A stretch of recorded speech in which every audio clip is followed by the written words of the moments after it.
ഈശോ മിശിഹായ്ക്ക് സ്തുതിയായിരിക്കട്ടെ. പ്രിയപ്പെട്ട സഹോദരങ്ങളെ, ഞാൻ ഷിബു ജെയിംസ്. സാമീഡിയ എന്ന നമ്മുടെ യൂട്യൂബ് ചാനലിലേക്ക് എല്ലാ സുഹൃത്തുക്കൾക്കും സ്വാഗതം. 2026 ലോഗോസിന്റെ പഠനമാണ് ഈ ചാനലിലൂടെ നടത്തപ്പെടുന്നത്. ഇത് റൂത്ത് 4-ാം അധ്യായത്തിൽ നിന്നുള്ള ചോദ്യോത്തരങ്ങളുടെ വീഡിയോയാണ്. ആമുഖവും 1 മുതൽ 3 വരെ അധ്യായങ്ങളും അപ്ലോഡ് ചെയ്തു കഴിഞ്ഞു. 2026 ലോഗോസിന്റെ സ്റ്റഡി മെറ്റീരിയൽസ് ലഭിക്കുന്നതിന് സാമീഡിയയുടെ വാട്സപ്പ് ഗ്രൂപ്പിൽ അംഗമാവുക. വാട്സപ്പ് ഗ്രൂപ്പിന്റെ ജോയിനിങ് ലിങ്ക് ഡിസ്ക്രിപ്ഷൻ ബോക്സിൽ നൽകിയിട്ടുണ്ട്. അതോടൊപ്പം ഒരു വാട്സപ്പ് ചാനലുണ്ട്. വാട്സപ്പ് ചാനലിന്റെ ലിങ്കും നൽകിയിട്ടുണ്ട്. ആ ചാനൽ അറിയാവുന്നവർ ഫോളോ ചെയ്യുക. വാട്സപ്പ് ഗ്രൂപ്പിൽ ജോയിൻ ചെയ്യുന്നവർ സ്ക്രീനിൽ കാണുന്ന മൊബൈൽ നമ്പർ നിങ്ങളുടെ ഫോണിൽ സേവ് ചെയ്ത് വയ്ക്കുക. ചില ആളുകൾക്ക് ഗ്രൂപ്പിൽ വരുന്ന ലിങ്ക് ഓപ്പൺ ചെയ്യാൻ കഴിയുന്നില്ല എന്ന് പറയുന്നുണ്ട്. നമ്പർ സേവ് ചെയ്യാത്തത് കൊണ്ടാണ് നിങ്ങൾക്ക് ഓപ്പൺ ചെയ്യാൻ കഴിയാത്തത്. ഇതിനു സമാന്തരമായി തന്നെ മോക്ക് ടെസ്റ്റുകളും നടത്തി വരുന്നുണ്ട്. 3 മോക്ക് ടെസ്റ്റുകൾ നടത്തി കഴിഞ്ഞു. ആകെ 140 മോക്ക് ടെസ്റ്റുകളാണ് 11 മാസം കൊണ്ട് നടത്തുന്നത്. 25 മാർക്കിൻ്റെയും 40 മാർക്കിൻ്റെയും 50 മാർക്കിൻ്റെയും 100 മാർക്കിൻ്റെയും ആയിട്ടാണ് 140 മോക്ക് ടെസ്റ്റ് നടത്തുന്നത്. വളരെ കൃത്യമായി ഒരു ചിട്ടയോടെ പഠിച്ചു പോകുന്നതിന് മോക്ക് ടെസ്റ്റിൽ പങ്കെടുക്കുന്നത് വളരെ ഉപകാരപ്രദമായിരിക്കും. പങ്കെടുക്കാൻ താല്പര്യമുള്ളവർ സ്ക്രീനിൽ കാണുന്ന നമ്പറിൽ രജിസ്ട്രേഷൻ ഫീസ് അടച്ചതിനു ശേഷം സ്ക്രീൻഷോട്ടും പരീക്ഷ എഴുതുന്ന നമ്പരും പേരും അയച്ചു തരേണ്ടതാണ്. അതോടൊപ്പം കഴിഞ്ഞ പ്രാവശ്യം നമ്മൾ പഠനസഹായി ഇറക്കിയിരുന്നു. ഈ പ്രാവശ്യവും പഠനസഹായിയുടെ പ്രവർത്തനങ്ങൾ നടക്കുകയാണ്. ചോദ്യോത്തരങ്ങളൊക്കെ തയ്യാറാക്കി കഴിയാറായി. അധികം വൈകാതെ പ്രിന്റിങ്ങിന് പോകുന്നതാണ്. ഡിസംബർ ആദ്യത്തോടെ പുസ്തകം ലഭ്യമാക്കാൻ കഴിയും. കഴിഞ്ഞ പ്രാവശ്യത്തിൽ നിന്ന് വ്യത്യസ്തമായി നിങ്ങൾ ആവശ്യപ്പെട്ടതുപോലെ തന്നെ വാക്യഭാഗങ്ങൾ ചോദ്യോത്തരങ്ങളോടൊപ്പം ചേർത്തിട്ടുണ്ട്. 100 മാർക്കിന്റെ ഓപ്ഷനോട് കൂടിയ 3 മോക്ക് ടെസ്റ്റുകൾ നമ്മുടെ പുസ്തകത്തിൽ ഉൾപ്പെടുത്തിയിട്ടുണ്ട്. അത് സാധാരണ പരീക്ഷ എഴുതാൻ ഉപയോഗിക്കുന്ന ബബിൾ ചെയ്യുന്ന ടൈപ്പിലുള്ള OMR ഷീറ്റ് കൂടി ഉൾപ്പെടുത്തിയാണ് നമ്മൾ പുസ്തകം പ്രിന്റ് ചെയ്യുന്നത്. അതിൽ തന്നെ നിങ്ങൾക്ക് പ്രാക്ടീസ് ചെയ്ത് നോക്കാം. കഴിഞ്ഞ പ്രാവശ്യത്തേക്കാൾ ഏതാനും പേജുകൾ കൂടുതൽ വരുന്ന വളരെ സമഗ്രമായി തയ്യാറാക്കിയിരിക്കുന്ന ഒരു പുസ്തകമാണ്. അതിൻ്റെ ബുക്കിംഗ് ആരംഭിച്ചിട്ടുണ്ട്. ഈ ദിവസങ്ങളിൽ പൈസ അടയ്ക്കുന്ന ആളുകൾക്ക് പോസ്റ്റൽ ചാർജ് ഇല്ലാതെ പുസ്തകം ഡിസംബർ ആദ്യം തന്നെ നിങ്ങളുടെ വീടുകളിൽ എത്തുന്ന രീതിയിൽ അയച്ചു തരുന്നതായിരിക്കും. 250 രൂപയാണ് പുസ്തകത്തിൻ്റെ വില. പുസ്തകത്തിൻ്റെ വില മാത്രം അയച്ചാൽ മതി. പോസ്റ്റൽ ചാർജ് ആവശ്യമില്ല. ഇന്ത്യക്കുള്ളിൽ എവിടെയായാലും പോസ്റ്റൽ ചാർജ് സൗജന്യമായി പുസ്തകം അയച്ചു തരുന്നതായിരിക്കും. ഒന്നാമത്തെ ചോദ്യം, റൂത്ത് അധ്യായം 4 ആകെ എത്ര വാക്യങ്ങളുണ്ട്? 22. 2. റൂത്ത് അധ്യായം 4 ഏക തലക്കെട്ട് റൂത്തിന്റെ വിവാഹം. 3. ബോവാസ് എവിടെ ചെന്നപ്പോഴാണ് മുൻപ് പറഞ്ഞ ബന്ധു അവിടെ വന്നത്? നഗരവാതിൽക്കൽ. 4. ബോവാസ് നഗരവാതിൽക്കൽ വെച്ച് മുമ്പ് പറഞ്ഞ ബന്ധുവിനെ കണ്ടപ്പോൾ അദ്ദേഹത്തെ സംബോധന ചെയ്തത് എങ്ങനെ? സ്നേഹിത. 5. ബോവാസ് നഗരവാതിൽക്കൽ വെച്ച് ആരെയാണ് കണ്ടത്? മുൻപ് പറഞ്ഞ ബന്ധുവിനെ. 6. മുൻപ് പറഞ്ഞ ബന്ധുവിനെ നഗരവാതിൽക്കൽ വെച്ച് കണ്ടപ്പോൾ ബോവാസ് അയാളോട് എന്താണ് പറഞ്ഞത്? സ്നേഹിത, ഇവിടെ വന്ന് അല്പനേരം ഇരിക്കൂ. 7. സ്നേഹിത, ഇവിടെ വന്ന് അല്പനേരം ഇരിക്കൂ എന്ന് ബോവാസ് പറഞ്ഞപ്പോൾ അവൻ എന്തു ചെയ്തു? അവൻ അങ്ങനെ ചെയ്തു. 8. ബോവാസ് നഗരത്തിൽ നിന്ന് വിളിച്ചു കൊണ്ടുവന്നതാരെ? ശ്രേഷ്ഠന്മാരായ 10 പേരെ കൂടി. 9. ബോവാസ് നഗരത്തിൽ നിന്ന് എത്ര ശ്രേഷ്ഠന്മാരെയാണ് വിളിച്ചു കൊണ്ടുവന്നത്? 10 പേരെ. 10. ശ്രേഷ്ഠന്മാരായ 10 പേരെ കൂടി ബോവാസ് വിളിച്ചു കൊണ്ടുവന്നത് എവിടെ നിന്ന്? നഗരത്തിൽ നിന്ന്. 11. ശ്രേഷ്ഠന്മാരായ 10 പേരെ കൂടി നഗരത്തിൽ നിന്ന് വിളിച്ചു കൊണ്ടുവന്ന ശേഷം ബോവാസ് അവരോട് എന്താണ് പറഞ്ഞത്? ഇവിടെ ഇരിക്കുവിൻ എന്ന് അവരോടും പറഞ്ഞു. 12. ഇവിടെ ഇരിക്കുവിൻ എന്ന് അവരോടും പറഞ്ഞപ്പോൾ ശ്രേഷ്ഠന്മാർ എന്തു ചെയ്തു? അവരും ഇരുന്നു. 13. നവോമി എലിമെലക്കിന്റെ നിലത്തിൽ ഒരു ഭാഗം വിൽക്കാൻ പോകുന്നു എന്ന് ബോവാസ് ആരോടാണ് പറഞ്ഞത്? തൻ്റെ ബന്ധുവിനോട്. 14. ബോവാസ് തൻ്റെ ബന്ധുവിനോട് എന്താണ് പറഞ്ഞത്? മൊവാബ് ദേശത്തു നിന്ന് തിരിച്ചു വന്ന നവോമി നമ്മുടെ ബന്ധുവായ എലിമെലക്കിന്റെ നിലത്തിൽ ഒരു ഭാഗം വിൽക്കാൻ പോകുന്നു. 15. താൻ എന്തു കരുതി എന്നാണ് ബോവാസ് തൻ്റെ ബന്ധുവിനോട് പറഞ്ഞത്? നവോമി നമ്മുടെ ബന്ധുവായ എലിമെലക്കിന്റെ നിലത്തിൽ ഒരു ഭാഗം വിൽക്കാൻ പോകുന്നു, അത് നിന്നെ അറിയിക്കണമെന്ന്. 16. ഞാൻ എന്ത് ആഗ്രഹിച്ചു എന്നാണ് ബോവാസ് തൻ്റെ ബന്ധുവിനോട് പറഞ്ഞത്. ഇവിടെ ഇരിക്കുന്നവരുടെയും എൻ്റെ ജനത്തിലെ ശ്രേഷ്ഠന്മാരുടെയും സാന്നിധ്യത്തിൽ അതു നീ വാങ്ങണമെന്ന് പറയണമെന്ന്. 17 നവോമി തിരിച്ചു വന്നത് എവിടെ നിന്ന്? മൊവാബ് ദേശത്തു നിന്ന്. 18 എലിമലക്കിന്റെ നിലത്തിൽ ഒരു ഭാഗം വിൽക്കുന്നതാര്? നവോമി.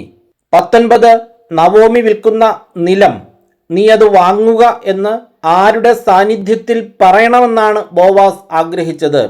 ഇവിടെ ഇരിക്കുന്നവരുടെയും എൻ്റെ ജനത്തിലെ ശ്രേഷ്ഠന്മാരുടെയും.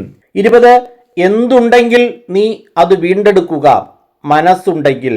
21 മനസ്സുണ്ടെങ്കിൽ നീ അത് വീണ്ടെടുക്കുക. ആരോട് പറഞ്ഞു? ബോവാസ് തൻ്റെ ബന്ധുവിനോട്. 22 മനസ്സുണ്ടെങ്കിൽ നീ അത് വീണ്ടെടുക്കുക, ഡാഷ് എന്നെ അറിയിക്കുക. റൂത്ത് 4:4 പ്രകാരം പൂരിപ്പിക്കുക, താല്പര്യമില്ലെങ്കിൽ. 23 എന്തിന് നീയല്ലാതെ മറ്റാരുമില്ല എന്നാണ് ബോവാസ് പറഞ്ഞത്? അതു വീണ്ടെടുക്കാൻ. 24 നീ വീണ്ടെടുക്കുന്നില്ലെങ്കിൽ അത് ചെയ്യേണ്ട അടുത്ത ആൾ ആരാണ്? ഞാനാണ്. അതായത് ബോവാസ് തന്നെ പറയുകയാണ്, നീ വീണ്ടെടുക്കുന്നില്ലെങ്കിൽ അത് വീണ്ടെടുക്കേണ്ട അടുത്ത ആൾ ഞാനാണ്. 25 നീ വീണ്ടെടുക്കുന്നില്ലെങ്കിൽ അത് ചെയ്യേണ്ട അടുത്ത ആൾ ഞാനാണെന്ന് ബോവാസ് പറഞ്ഞപ്പോൾ അവൻ പറഞ്ഞ മറുപടി എന്താണ്? ഞാൻ അത് വീണ്ടെടുക്കാം. 26 നവോമിയിൽ നിന്ന് വയൽ വാങ്ങുന്ന ദിവസം തന്നെ എന്തു ചെയ്യണം എന്നാണ് ബോവാസ് പറഞ്ഞത്? അവന്റെ വിധവയും മൊവാബ്യയുമായ റൂത്തിനെയും കൂടി നീ സ്വീകരിക്കണം. 27 എന്തിനു വേണ്ടിയാണ് അവന്റെ വിധവയെ സ്വീകരിക്കേണ്ടത്? മരിച്ചവന്റെ നാമം അവകാശികളിലൂടെ നിലനിർത്തുന്നതിന്. 28 മരിച്ചവന്റെ നാമം അവകാശികളിലൂടെ നിലനിർത്തുന്നതിന് എന്തു ചെയ്യണം എന്നാണ് ബോവാസ് പറഞ്ഞത്? അവന്റെ വിധവയെ സ്വീകരിക്കണം. 29 റൂത്തിനെയും കൂടി നീ സ്വീകരിക്കണം എന്ന് പറഞ്ഞപ്പോൾ ബന്ധു എന്താണ് പറഞ്ഞത്? അത് സാധ്യമല്ല. 30 എന്താണ് സാധ്യമല്ല എന്ന് ബന്ധു പറഞ്ഞത്? റൂത്തിനെയും കൂടി സ്വീകരിക്കാൻ. 31 എന്തുകൊണ്ടാണ് അത് സാധ്യമല്ല എന്ന് ബന്ധു പറഞ്ഞത്? കാരണം അതുവഴി എൻ്റെ അവകാശം നഷ്ടപ്പെടാൻ ഇടയാകും. 32 റൂത്തിനെ കൂടി സ്വീകരിക്കുക വഴി ബന്ധുവിന് എന്ത് നഷ്ടപ്പെടാൻ ഇടയാകും എന്നാണ് അവൻ പറഞ്ഞത്? എൻ്റെ അവകാശം. 33 വീണ്ടെടുക്കാനുള്ള അവകാശം നീ തന്നെ ഉപയോഗിച്ചു കൊള്ളുക. ആരോട് പറഞ്ഞു? ബന്ധു ബോവാസിനോട്. 34 വീണ്ടെടുക്കാനുള്ള അവകാശം നീ തന്നെ ഉപയോഗിച്ചു കൊള്ളുക എന്ന് പറഞ്ഞതിനെ തുടർന്ന് ബന്ധു എന്താണ് പറഞ്ഞത്?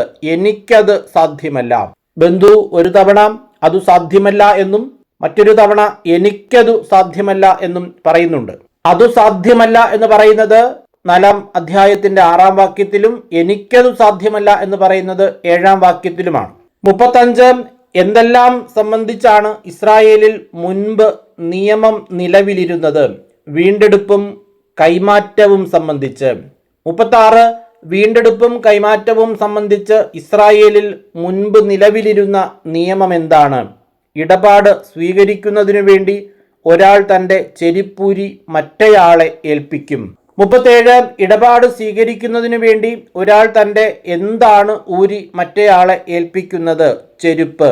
38 ഇടപാട് സ്വീകരിക്കുന്നതിനു വേണ്ടി ഒരാൾ തൻ്റെ ചെരിപ്പൂരി മറ്റേയാളെ ഏൽപ്പിക്കും. ഇതായിരുന്നു ഇസ്രായേലിലെ ഡാഷ്. റൂത്ത് 4:7 പ്രകാരം പൂരിപ്പിക്കുക, നടപ്പ്. 39 ആരാണ് ചെരിപ്പൂരിയത്? ബന്ധു. 40 എന്തു പറഞ്ഞുകൊണ്ടാണ് ആ ബന്ധു തൻ്റെ ചെരിപ്പൂരിയത്? അതനുസരിച്ച് നീ വാങ്ങിക്കൊള്ളുക. അതനുസരിച്ച് നീ വാങ്ങിക്കൊള്ളുക എന്ന് പറഞ്ഞുകൊണ്ട് ആ ബന്ധു എന്തു ചെയ്തു? തൻ്റെ ചെരിപ്പൂരി. 41 ആരുടേതായ എല്ലാം നവോമിയിൽ നിന്ന് ഇന്നു ഞാൻ വാങ്ങി എന്നാണ് ബോവാസ് പറഞ്ഞത്? എലിമലക്കിൻ്റെതും മഹ്ലോൻ, കിലിയോൻ എന്നിവരുടേതും. 42 അനന്തരം ബോവാസ് ശ്രേഷ്ഠന്മാരോടും മറ്റുള്ളവരോടും പറഞ്ഞതെന്ത്? എലിമലക്കിൻ്റെതും മഹ്ലോൻ, കിലിയോൻ എന്നിവരുടേതുമായ എല്ലാം നവോമിയിൽ നിന്ന് ഇന്നു ഞാൻ വാങ്ങി എന്നതിന് നിങ്ങൾ സാക്ഷികളാണ്. 43 എലിമലക്കിൻ്റെതും മഹ്ലോൻ, കിലിയോൻ എന്നിവരുടേതുമായ എല്ലാം നവോമിയിൽ നിന്ന് ബോവാസ് വാങ്ങി എന്നതിന് സാക്ഷികൾ ആരാണ്? ശ്രേഷ്ഠന്മാരും മറ്റുള്ളവരും. 44 റൂത്തിന്റെ ഭർത്താവ് മഹ്ലോൻ. ആദ്യ ഭാഗങ്ങളിലൊന്നും റൂത്തിന്റെ ഭർത്താവ് ആര് എന്നൊരു സൂചന നൽകുന്നില്ല. എലിമലക്കിന്റെ ഭാര്യ നവോമിയിൽ 2 മക്കളുണ്ടായിരുന്നു, മഹ്ലോനും കിലിയോനും. അവരുടെ 2 ഭാര്യമാർ ഓർഫായും റൂത്തും എന്ന് മാത്രമേ ആദ്യ ഭാഗങ്ങളിലുള്ളൂ. എന്നാൽ ഇവിടെ അത് വളരെ വ്യക്തമായി പറയുന്നുണ്ട്. റൂത്തിന്റെ ഭർത്താവ് മഹ്ലോൻ. 45 റൂത്തിന്റെ ഭർത്താവ് ആരെന്ന് സൂചന നൽകുന്ന തിരുവചന ഭാഗം റൂത്ത് 4:10. 46 ആരെ താൻ ഭാര്യയായി സ്വീകരിക്കുന്നു എന്നാണ് ബോവാസ് പറഞ്ഞത്. മൊവാബ്യയും മഹ്ലോന്റെ വിധവയുമായ റൂത്തിനെ. 47 മൊവാബ്യയും മഹ്ലോന്റെ വിധവയുമായ റൂത്തിനെ ഭാര്യയായി സ്വീകരിച്ചതാര്? ബോവാസ്. 48 ബോവാസ് റൂത്തിനെ ഭാര്യയായി സ്വീകരിച്ചത് എന്തുകൊണ്ട്? മരിച്ചവന്റെ നാമം സഹോദരന്മാരുടെ ഇടയിൽ നിന്നും ജന്മദേശത്തു നിന്നും മാഞ്ഞു പോകാതിരിക്കുന്നതിനും അനന്തരാവകാശികളിലൂടെ അത് നിലനിർത്തുന്നതിനും വേണ്ടി. 49 മരിച്ചവന്റെ നാമം ആരിലൂടെയാണ് നിലനിൽക്കുന്നത്? അനന്തരാവകാശികളിലൂടെ. 50 മരിച്ചവന്റെ നാമം എവിടെ നിന്നാണ് മാഞ്ഞു പോകാതിരിക്കേണ്ടത്? സഹോദരന്മാരുടെ ഇടയിൽ നിന്നും ജന്മദേശത്തു നിന്നും. 51 അപ്പോൾ ശ്രേഷ്ഠന്മാരും നഗര കവാടത്തിൽ നിന്നിരുന്നവരും പറഞ്ഞതെന്ത്? ഞങ്ങൾ സാക്ഷികളാണ്. 52 ഞങ്ങൾ സാക്ഷികളാണ് എന്ന് പറഞ്ഞതാര്? ശ്രേഷ്ഠന്മാരും നഗര കവാടത്തിൽ നിന്നിരുന്നവരും. 53 നിന്റെ ഭവനത്തിലേക്ക് വരുന്ന സ്ത്രീയെ കർത്താവ് ആരെപ്പോലെ ആക്കട്ടെ? ഇസ്രായേൽ ജനത്തിന് ജന്മം കൊടുത്ത റാഹേൽ, ലെയ എന്നിവരെ പോലെ. 53 റൂത്ത് 4:11 പറയുന്ന ഇസ്രായേൽ ജനത്തിന് ജന്മം കൊടുത്ത സ്ത്രീകളാരെല്ലാം? റാഹേൽ, ലെയ. 55 നീ എവിടെ ഐശ്വര്യവാനാകട്ടെ എന്നാണ് അവർ ബോവാസിനോട് പറഞ്ഞത്? എഫ്രാത്തയിൽ. 56 നീ എവിടെ പ്രസിദ്ധനുമാകട്ടെ എന്നാണ് അവർ ബോവാസിനോട് പറഞ്ഞത്? ബെത്ലഹേമിൽ.